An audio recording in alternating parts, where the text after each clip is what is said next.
What's up, you guys? Today I'm going to go over everything you should consider about your build in 2K26 before the game actually comes out.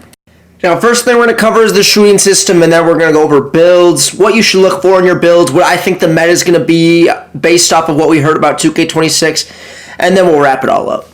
So, supposedly there's a pure green window, and a lot of you guys think that means you're going to be shooting 80%, and it doesn't. You know, if you couldn't make your wide open shots in 2K25, then that means you're not going to be able to shoot good in 2K26. And that's just the truth of it. I'm talking about your wide open shots. If you couldn't go 9 for 10 on your wide open shots with an 80 plus 3 ball, then you're not going to be shooting 80, 90% in 2K26.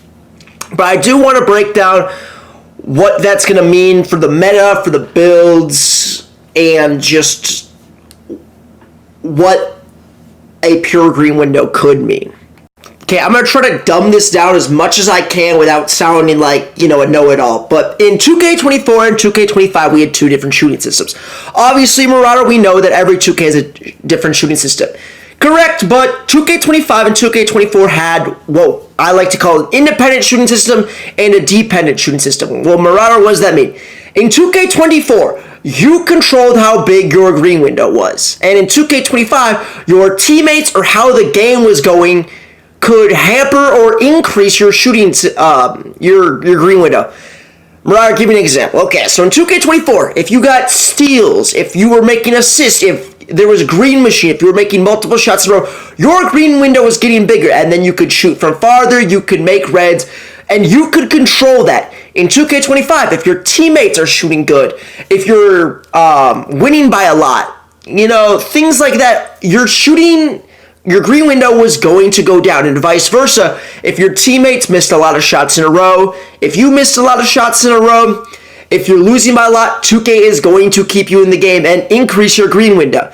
And I just think that's stupid. I think that's bad for the game. A lot of people want a skill gap in a competitive game. And if you're hampering people's shooting ability because their team is shooting well and you're increasing people who are shooting badly's green window just because they're shooting badly and they need to make a shot, I don't think that's good for the game. But that's how 2K25 worked, and that's how 2K24 worked.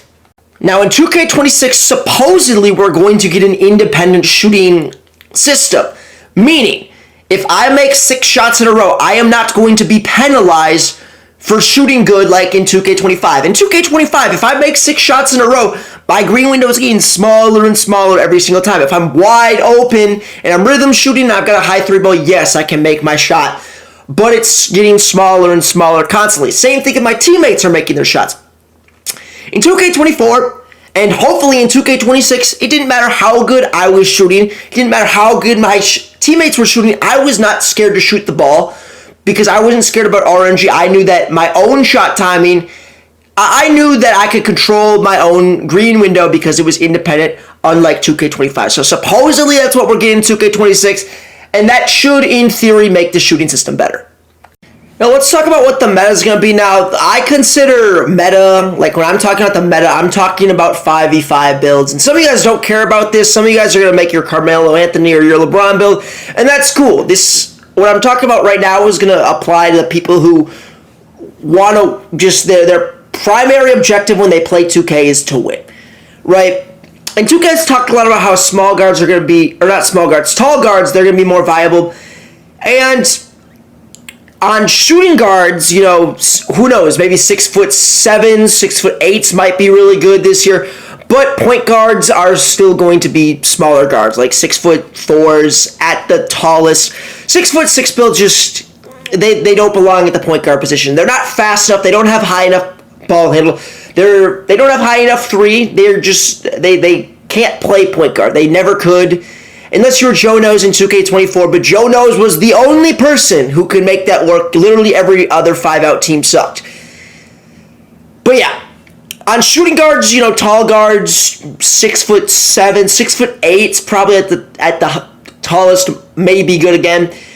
But something that wasn't very good this year that's going to be good again is going to be shooting bigs. And a lot of you guys are going to be like, oh, Marauder, I plan on shooting big. I shot 80% from 3.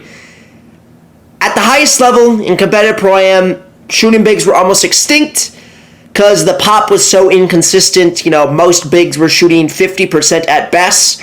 And, you know, sitting in the dead zone with 99 rebound was just the optimal thing to do at the highest level. Lastly, I want to talk about one more thing before wrapping up, and it's about builds. Now, guys, making builds is one of the most fun things, if not the most fun thing to do on the game. I love making builds, but I would hold off on making a second build until like 2 or 3 weeks into 2K26, just because it takes a while for the people to figure out what the meta is. Now, if you don't care about the meta, right? If you don't care about having the best point guard, the best shooting guard, the best center build, then do whatever you want. You know what I mean? My channel is catered. My videos are for the best people in the game. I want people to get better. I don't make my videos to be funny, even though I think I'm kind of funny. Not really. I make my videos to get better, for people to get better. And it takes a while for people to figure out what's really good in the game.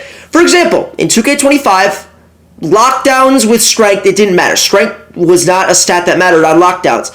In 2K24, strength was like the most important stat on lockdown. You had to have 96 strength. You had to have that Hall of Fame immovable enforcer. In 2K25, speed and mid-range were like the two best stats in the game. Speed and mid-range. Everyone had speed. Like, having a fast build was super important, and having a high mid-range was super important. And it took a while for people to realize how important those two stats were. So, just little things like that. It took a while for people to figure out those things are important.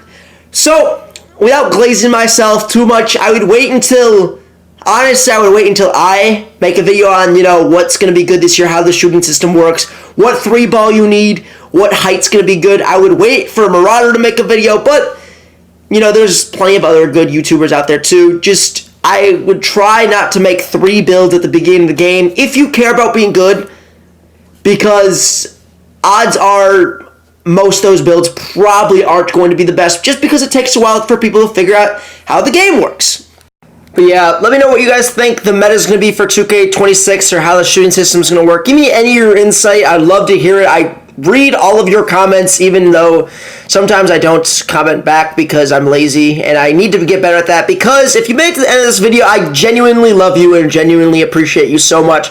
You have no idea how much you mean to me. Like, I'm going through a lot right now. You know, I'm just out of college now, and now it's like, you know, I'm in the real world, and I kind of want to make this YouTube thing work, but, you know, I don't know. You know, there's a lot of things to think about. So if you made it to the end of the video, I really do appreciate you. And yeah, I love you guys. Peace out.